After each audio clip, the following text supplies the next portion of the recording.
எல்லாருக்கும் வணக்கங்க. கேளுங்கள் தரப்படுங்கிறது 13வது வீடியோ. இது வீடியோ போட்டோம். இதில் பார்த்தீங்கன்னா பிரசங்கி இது கேளுங்கள் தரப்படுங்கிற நோக்கமே வந்து ஏழைகளுக்கு உதவி பண்ணுறது தான். சரிங்களா? அதுக்கு ஒரு ஆயத்தப்பணம் ஆயத்தப்பணம் செஞ்சிட்ருக்கிறேன். கூடிய உள்ள அந்த வீடியோ உங்களுக்கு போடுவேன். அதை நீங்கள் பார்க்கலாம். நம்ம கேளுங்கள் தரப்படும் இன்றைக்கி பார்க்கலாம். பார்க்கலாம். இப்போ பிரசங்கியில் வந்து 1ஆம் அதிகாரம் பார்த்தீங்கன்னா, தாவீதின் குமாரனும் எருசலேம் ராஜாவுக்கு பிரசங்கின் வாக்கியங்கள். மாயை மாயை எல்லாம் மாயை என்று பிரசங்கி சொல்லுகிறோம். சூரியனுக்கு கீழே மனுஷன் படுகிற எல்லா பிரயாசினாலும் அவனுக்கு பலன் என்ன? ஒரு சந்ததி போகிறது, மறு சந்ததி வருகிறது. பூமியோ என்றைக்கும் நிலைத்திருக்கிறது. ஆமாங்க, பூமி வந்து என்றைக்கும் நிலைத்திருக்கிறது. கடவுள் வந்து ஒரு தடவை பூமியை அழிச்சிட்டார். அழிச்சதுனால அவர் இனிமேல் நான் பூமியை அழிக்க மாட்டேன்னு சொல்லிட்டார். அதனால் வந்து பூமி வந்து என்றைக்கும் நிலைத்திருக்கிறது பிரசங்கிகள் நம்ம படிக்கிறோம். சூரியன் உதிக்கிறது, சூரியன் அஸ்தமிக்கிறது. தான் உதித்தெடுத்திருக்க திரும்பி அடிக்கிறது. காற்று தெற்கே போய் வடக்கே சுற்றி சுருண்டு அடித்து தான் சுற்றின இடத்துக்கே திரும்ப வரும். எல்லா நதிகளும் சமுத்திர ஓடி விழுந்தும் சமுத்திரம் நிரம்பாது. தாங்கள் உற்பத்தியான இடத்திற்கே நதிகள் மறுபடியும் திரும்பும். எல்லாம் வருத்தத்தினால் இருந்திருக்கிறது. அதை மனுஷரால் சொல்லி முடியாது. காண்கிறதுனால் கண் திருப்தியாகிறதில்லை, கேட்கிறதுனால் செவி நிற்கப்படுவதில்லை. முன் இருந்ததே இனிமேலும் இருக்கும், முன் செய்யப்பட்டதே பின்னும் செய்யப்படும். சூழ்நிலை கீழே நிறுவனமானது ஒன்றுமில்லை அப்படின்ட்டு இதைப்பார், இது நூதனம் என்று சொல்லப்பட்ட காரியம் ஒன்றுண்டோ? அது நமக்கு முன்னுள்ள பூர்வகாலம் இருந்ததே. 3 விருதுகளை பற்றி ஞாபகம் இல்லை. அப்படியே பின்வரும் காரியங்களை பற்றி இனிமேல் இருப்பவர்களுக்கு ஞாபகம் இராது. பிரசங்க இங்கே நான் இஸ்ரேலுக்கு ராஜாவாக இருந்தேன். வானத்திற்குள் நடப்பதையெல்லாம் ஞானமை விசாரித்து ஆராய்ச்சி செய்வதற்கு என் மனதை பிரயோகம் பண்ணினேன். மனுபுத்திரர் இந்த கடுத்தொலையில் அடிபடும்படிக்கு தேவனதை அவர்களுக்கு நியமித்திருக்கிறார். சூரியனுக்கு கீழே செய்யப்படுகிற காரியங்கள் எல்லாம் கவனித்து பார்த்தேன். இதோ எல்லாம் மாயையும் மனத்துக்கு சஞ்சலமாக இருக்கிறது. கோணானதை நேராக்கக்கூடாது, உருவானதை எண்ணி முடியாது. இதோ நான் பெரியவனாயிருந்து எனக்கு முன் நெரிசிலிருந்து எல்லாரை பார்க்கிலும் ஞானமடைந்து தேறினேன். என் மனம் மிகுந்த ஞானத்தையும் அறிவும் கண்டது என்று நான் என் உள்ளத்தில் சொல்லுகின்றேன். ஞானத்தை அறிகிறதுக்கும் பயிற்சியத்தையும் மதியனத்தையும் எதிர்க்கும் நான் என் மனதை பிரயோகம் பண்ணேன். இதுவும் மனதிற்கு சஞ்சலமாக இருக்குது என்று கண்டேன். அதிக ஞானத்திலே அதிக செழிப்புண்டு. அறிவு பெருத்தவன் தேர்வு பெருத்தவன், அறிவு பெருத்தவன் நோவு பெருத்தவன் என்பதாகும். அதிக ஞானத்தில் அதிக செழிப்புண்டு. அறிவு பெருத்தவன் நோவு பெருத்தவன் என்பதாகும். அதாவது உலகம் வந்து சுற்றிட்டே இருக்குது இல்லைங்களா? ஒரு சந்ததி வருது, ஒரு சந்ததி போகுது. இதுதான் வந்து இயற்கை. கடவுள் வந்து நினைச்சிருக்கிறது. பூமி வந்து என்றைக்குமே நிலைத்திருக்குன்னு பிரசங்களை நம்ம படிச்சிருக்கிறோம். இந்த 1ஆம் அதிகார பிரசங்களை படித்தேன், நான் உங்களுக்கு புரியக்காக படித்தேன்.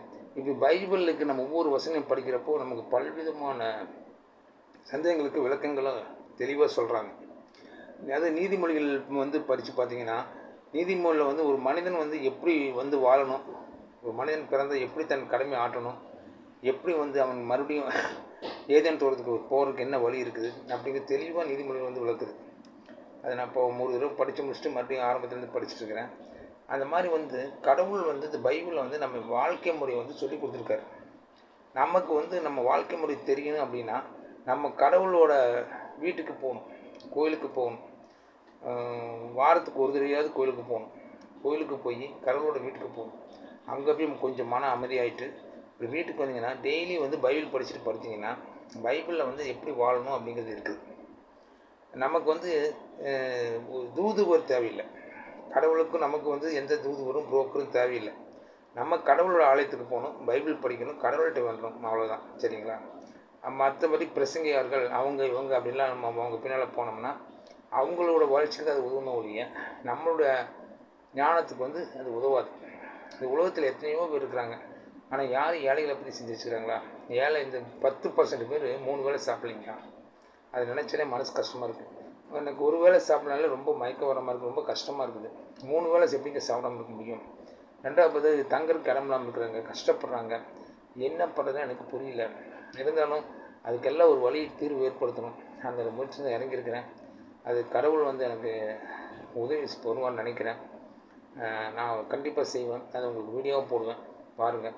நீங்களும் உங்களால் முடிஞ்ச உதவிகளை நான் வேண்டதெல்லாம் இதான். உங்களால் முடிஞ்ச ஏழைகள் செய்யுங்க, ஏழைகளுக்கு காப்பாற்றுங்க.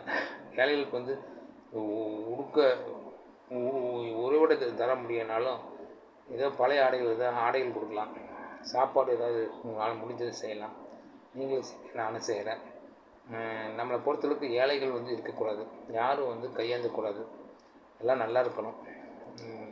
ரெண்டாவது வாழ்கிற முறை வந்து வாழும் முறை ஒன்று இருக்குது இல்லைங்களா, அது சரியாக ஒன்று வாழ்ந்துட்டா கண்டிப்பாக எந்த மனுஷன் கஷ்டப்பட மாட்டான். அதுக்கு வந்து நமக்கு வந்து தெய்வ நம்பிக்கை வேணும், கடவுளோட அருள் வேணும், கடவுளோட ஆசீர்வாதம் வேணும், கடவுளை நம்ம விசுவாசிக்கணும். ஆண்டவரை நம்ம விசுவாசிக்கும் போது தான் நமக்கு வந்து கண்டிப்பாக வந்து அது ஒரு விடிவு காலம் பிறக்கும். பிதாவிட்ட நம்ம டைரெக்டாக கேட்டோம்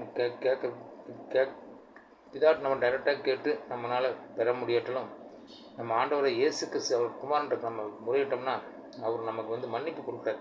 நம்ம செஞ்ச பாவங்களுக்கெல்லாம் மன்னிப்பு வந்து இயேசு மூர்த்தி தான் தராரு. அவர் நமக்காக பிதாவிட்ட பரிந்து பேசி நமக்கு வந்து ஒரு நல்ல வாழ்க்கையை தருவார். நம்ம வந்து ஆண்டவரை இயேசு கிறிஸ்து வணங்குவோம். அவர் மூலமாக நம்ம நல்வாழ்வு அடைவோம். நம்ம நல்வாழ்வு அடைச்சிட்டோன்னா அவ்வளோதான் இல்லைங்க, எண்டு கிடையாது. நம்ம நல்வாழ்வு அடையிறது வந்து ஆரம்பம். எண்டு என்னென்னா நம்ம வந்து மற்றவங்களுக்கு உதவி செய்கிறோம் பார்த்தீங்களா, அதுதான் முடிவு. நம்மளால் முடிஞ்ச உதவிகளை மற்றவங்களுக்கு எவ்வளோக்கு எவ்வளோ முடியுமோ நம்மளால் முடிஞ்சதில்லை ஒவ்வொரு மனிதனும் செஞ்சானா கண்டிப்பாக வந்து இந்த உலகத்தில் யாருமே கஷ்டப்படுறவங்க இருக்க மாட்டாங்க. பணத்தால் யாரும் கஷ்டப்படக்கூடாது. அதுக்கு என்ன தீர்வுங்கிறத நம்ம யோசனை பண்ணி அது தகுந்த மாதிரி ஏழைகளுக்கு உதவி பண்ணணும். எல்லோரும் சேர்ந்து உதவி பண்ணுங்கள். நன்றி, வணக்கம்.